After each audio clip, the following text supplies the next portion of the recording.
one of the things that has been done since October 7th in order to rejuvenate this idea among Americans that they need to be fighting wars all over the country, including wars that aren't ours, that aren't against enemies attacking the United States, is to use October 7th to say that there is a new bigotry consuming the United States. There is a new special victim group that once again has become the vulnerable group of race, vulnerable to racism and the like, and that is American Jews. And then combined with that is an argument that we need to be supporting Israel, and that anyone who questions that or anyone who opposes what Israel is doing is probably guilty of this new anti-Semitism. And you can tell there's a lot of power behind this mentality, even though they're trying to claim that they're a marginalized group, that they're in danger in the United States. They appear in every one of the most influential and powerful platforms to make this case. And just this week, there is a cover story in Time magazine, which obviously is not the same Time magazine as it once was. It was probably the most influential media outlet during the Cold War, even into the 80s and 90s. But it still packs a lot of punch. It still carries a heavy brand name for a lot of people. And particularly the Time cover is something that a lot of people see. Time magazine is now owned by a pro-Israel billionaire. It is, the editor-in-chief is also a fanatical pro-Israel longtime journalist who I think you can safely describe as a neocon. And then this week they released this new cover story that is attracting a lot of attention. And it's written by Noah Feldman, who was kind of a classic neocon during the Bush-Cheney years. He was actually part of what was called the Provisional Government in Iraq, the one that the Bush and Cheney put into Iraq during the invasion to try and control what that government would be, which was ultimately the purpose of the invasion of Iraq. Noah Feldman was actually part of that. He's not a very obvious figure to be a representative of a marginalized and oppressed group, because he has basically had the most elite life possible. He went to Harvard and Yale Law School. He went to Oxford. He's taught on the Harvard Law School faculty forever. He's been a celebrated intellectual. He was part of the Bush-Cheney government. He became one of the leading witnesses in support of the first Trump impeachment. And he has access to the cover story of Time magazine to write an article saying that his own group, American Jews, are a uniquely victimized group, and essentially that they are victimized by a new kind of anti-Semitism that basically includes anyone questioning U.S. support for the war in Israel or questioning the Israeli government in any sort of a harsh way. And this is now a celebrated Time cover. There you see Nie wieder ist jetzt, which is German for, I believe, never again is now, right? Never again is now. And you see the Star David there, and then the headline is the new anti-Semitism. So obviously using German, it's intended to evoke this kind of very alarming iconography. And it's essentially arguing that there's a new radical anti-Semitism in the United States that is rendering American Jews, despite all their apparent power, the fact that they have been extremely safe in the United States and continue to be, in my view, for reasons we've gone over many times. But this is an attempt to say the new anti-Semitism has arisen since October 7th and is based in opposition to Israel, which means if you're a critic of Israel, you're likely guilty of this new anti-Semitism. Here's some of the article. Quote, in the months following Hamas's attack on Israel on October 7, 2023, anti-Semitic incidents increased substantially. The Anti-Defamation League, which I guess a lot of people trust now, didn't trust at all until October 7th, but now do, which keeps track, said they tripled in the U.S. over the previous year, although its criteria also changed to include anti-Zionism. In other words, there's an expanded definition of anti-Semitism by the ADL that if you say something that the ADL interprets as anti-Zionist, they will count that as an anti-Semitic act. The core of this new anti-Zionism lies in the idea that Jews are not a historically oppressed people seeking self-preservation, but are instead oppressors, imperialists, colonialists, and even white supremacists. Now, Noah Feldman was part of the Iraq War. He was part of the attempt to impose on Iraq a government by the United States. He is a vehement supporter of the war in Gaza. He is a vehement supporter of Israel. If you call him an imperialist or an oppressor, or you look at his lineage and his very privileged life and deny that he's a victim, then according to him, you are guilty of this new anti-Semitism. Quote, this view preserves vestiges of the trope that Jews exercise vast power. It creatively updates the narrative to contemporary circumstances and current cultural preoccupations with the nature of power and injustice. Israel, the first Jewish state to exist in 2 millennia, plays a central role in the narrative of the new anti-Semitism. While a well-meaning person free of anti-Semitism could describe Israel as colonialist, the narrative of Israel as a settler colonial oppressor on par with or worse than the US, Canada, and Australia is fundamentally misleading. Those who advance it run the risk of perpetuating anti-Semitism by condemning the Jewish state despite its basic differences from those other global examples. Most importantly, Israel's status as the only homeland for historically oppressed people who have nowhere else to call their own. To emphasize the narrative of Jews as oppressors, the new anti-Semitism must also somehow sidestep not only 2 millennia of Jewish oppression, but also the Holocaust, the largest organized institutionalized murder of any ethnic group in human history. On the right, anti-Semites either deny the Holocaust ever happened or claim its scope has been overstated. How big of a group is that of people on the right who deny the Holocaust or revise the Holocaust? On the left, he says, one line is that Jews are weaponizing the Holocaust to legitimize the oppression of Palestinians. All right, let me just say, that's something I believe. I believe that the ADL and a lot of pro-Israel organizations weaponize the Holocaust to shield Israel from valid critiques. The idea that that makes you an anti-Semite, to believe that, or to criticize Israel, to question Israel, or to question whether Jews are a unique victim group in the United States, the idea that any of that is anti-Semitic is obviously unbelievably manipulative. Probably the biggest grievance of people on the American right, of conservatives in the United States, about the left, has been that the left uses identity politics, they weaponize racism accusations in order to stifle debate, to destroy the reputations of anybody who agrees with them. What is this, if not that? Accusing everybody who disagrees with Noah Feldman on Israel of being part of the new anti-Semitism, of saying that anybody who rejects the idea that American Jews require special privileges in the United States is guilty of the new anti-Semitism. This is exactly everything the American right has claimed that they hate. Accusing people who disagree with you of being racist, weaponizing bigotry accusations to stifle debate. This is all this is in its most blatant form. Quote, during the Gaza war, some have argued that Israel, having suffered the trauma of the Holocaust, is now itself perpetuating a genocide against the Palestinian people. Accusing Israel of genocide can function, intentionally or otherwise, as a way of erasing the memory of the Holocaust and transforming Jews from victims into oppressors. If that's not an argument to demonize everybody who questions Israel as an anti-Semite, then I've never seen that before. It is that flagrantly, explicitly. And as for the question of whether American Jews are victims, and whether you can question whether they are, let's look at who Noah Feldman is. Here is his official biography from Harvard Law School, where he teaches. Noah Feldman is the Felix Frankfurter Professor of Law. Felix Frankfurter, by the way, is one of the most influential Supreme Court justices of the 20th century. He was Jewish, like many American Supreme Court justices throughout the 20th century.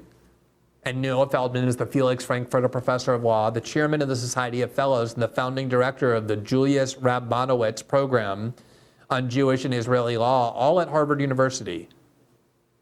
Usually programs like the Julius Rabbanowitz Program are named after very large donors to the institution.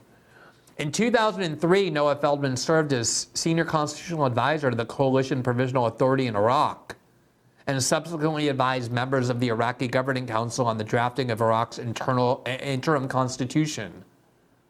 Feldman received his GAD from Yale Law School, where he served as a book review editor of the Yale Law Journal. He clerked for Justice David Souter of the U.S. Supreme Court and Chief Judge Harry T. Edwards of the U.S. Court of Appeals for the D.C. Circuit. If you don't regard Noah Feldman and people like him as a victim, but rather as somebody of great influence and power, then according to his cover story in Time magazine, published in a magazine owned by an Israel supporter, run by an editor who's a fanatical Israel supporter, written by Noah Feldman, a fanatical Israel supporter, that if you don't see him and people like him as victims in the United States requiring special privileges, you are guilty of the new anti-Semitism. Another person who is here to argue this is Bari Weiss, who used to work at the Wall Street Journal. Then she quit the New York Times in protest of a lot of critiques she had of that paper that I shared.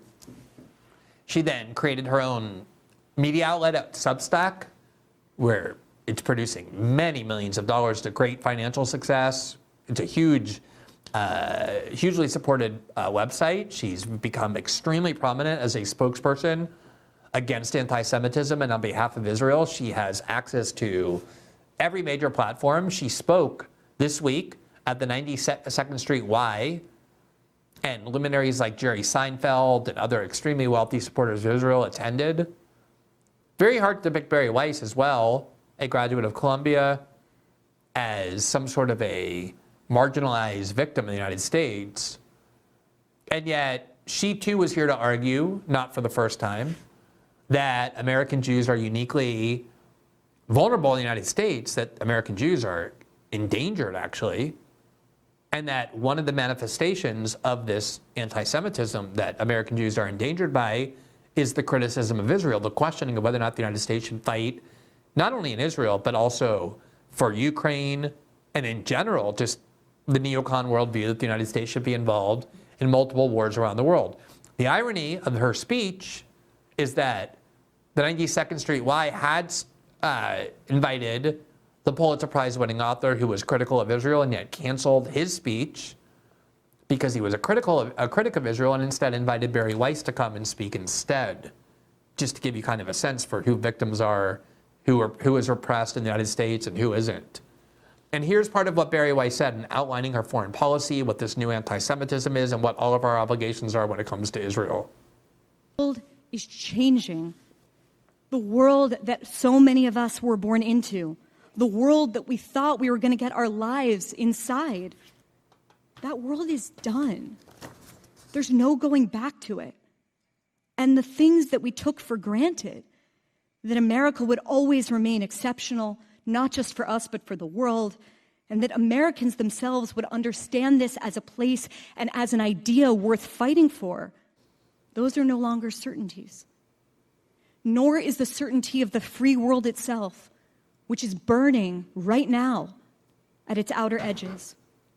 All of it, the ideals and the architecture that have made the past 75 years of Jewish life the greatest in the history of the world, it's up for grabs. Ask the people of southern Israel, who saw on the morning of October 7th how brittle is the fence that separates civilization from barbarism. So there you see that framework. Israel is the civilized part of the world. The Palestinians are are barbaric, the savages, the subhumans. And the fact that Israel, which occupies lands that belonged to it only since 1948, displaced a lot of Arabs from that land, that chooses to occupy the West Bank illegally in the eyes of the world, that blockades Gaza in all the ways that we've described and now is bombing Gaza, the fact that Israel can be attacked by a much weaker group of people that they're now obliterating, somehow is supposed to mean that American Jews in the United States are also endangered. And that if you question this war in any way, you are part of the opposition to the defense of the free world. If you question the war in Ukraine, you're part of this movement that is undermining the defense of the free world. The only way you can be part of the defense of the free world, according to Bari Weiss, and the only way you can be relieved of the accusation of anti-Semitism is if you cheer for American wars, all the ones that she supports, including in Ukraine, but also, most importantly, supporting the war in Israel. Ask the people of Taiwan, who hear Beijing's threats and wonder how soon the dark shadow that has fallen over Hong Kong might consume them too. Ask the people of Ukraine. Ask the Navalny family. In one of the beautiful and haunting letters that Alexei Navalny sent from a prison cell in the Arctic Circle to Natan Sharansky in Jerusalem, he wrote about how strange it was to be reading Sharansky's memoir, Fear No Evil, about his time in the Soviet Gulag 40 years before. I was amused by the fact, he writes, that neither the essence of the system nor the pattern of its acts has changed. He continued, in the current situation, it is not them who are to blame, he says amazingly of the KGB. And this is the crucial part. It is not them who are to blame, but us, who naively thought that there was no going back to the old ways. So that is the neocon worldview stated perfectly. Bari Weiss absolutely has a way with words. When she was hired by the New York Times, it was exactly at the same time that the New York Times had hired Bret Stephens, and liberals were indignant about the hiring of Bret Stephens. He was a climate denier and all these other bad things. And I read an article saying, actually, Bari Weiss is the much more consequential hire. I knew that she was a very shrewd and savvy media operator. And I knew she was going to have this kind of an influence. And what she's saying is a very pernicious but effective message, which is, if you want to be on the side of good, and you want to avoid being someone who's a threat to American Jews, you need to step up and cheer for American wars in all of these places. You need to fight China. You need to fight Russia. You need to fight Israel's enemies, Iran. This is what neocons do. This is the way that they get Americans to constantly pay for and cheer for wars that are not in their interest, that have nothing to do with the way of life in the United States, by constantly linking all of Israel's enemies to part of this greater battle that we are all facing between the civilized people, the Americans, Europe, Israel, and all of Israel's enemies, Iran, Hamas, Hezbollah, Russia, so that we continue to view Israel as our great ally whose military we should pay for, whose wars we should finance, because it's part of our duty to be part of this bigger vision to defend freedom. And if you don't think that, if you question whether or not Israel belongs there in that group, if you think that it's not actually in our interest to pay for Israel's wars and to tie ourselves at the hip to Israel and to fight for the war in Ukraine, then you're probably someone who's a coward, unlike Alexei Navalny, the former neo-Nazi that Bari Weiss loves, and the Azov battalion in Ukraine, the current neo-Nazi battalion that Bari Weiss loves, and obviously the people in Israel currently starving the population of Gaza to death. These are all your duties as a good human being, to have America arm and fund all these wars. That is the neocon tactic, and it has been for decades. Thanks for watching this clip from System Update, our live show that airs every Monday through Friday at 7 p.m. Eastern, exclusively on Rumble. You can catch the full nightly shows live or view the backlog of episodes for free on our Rumble page.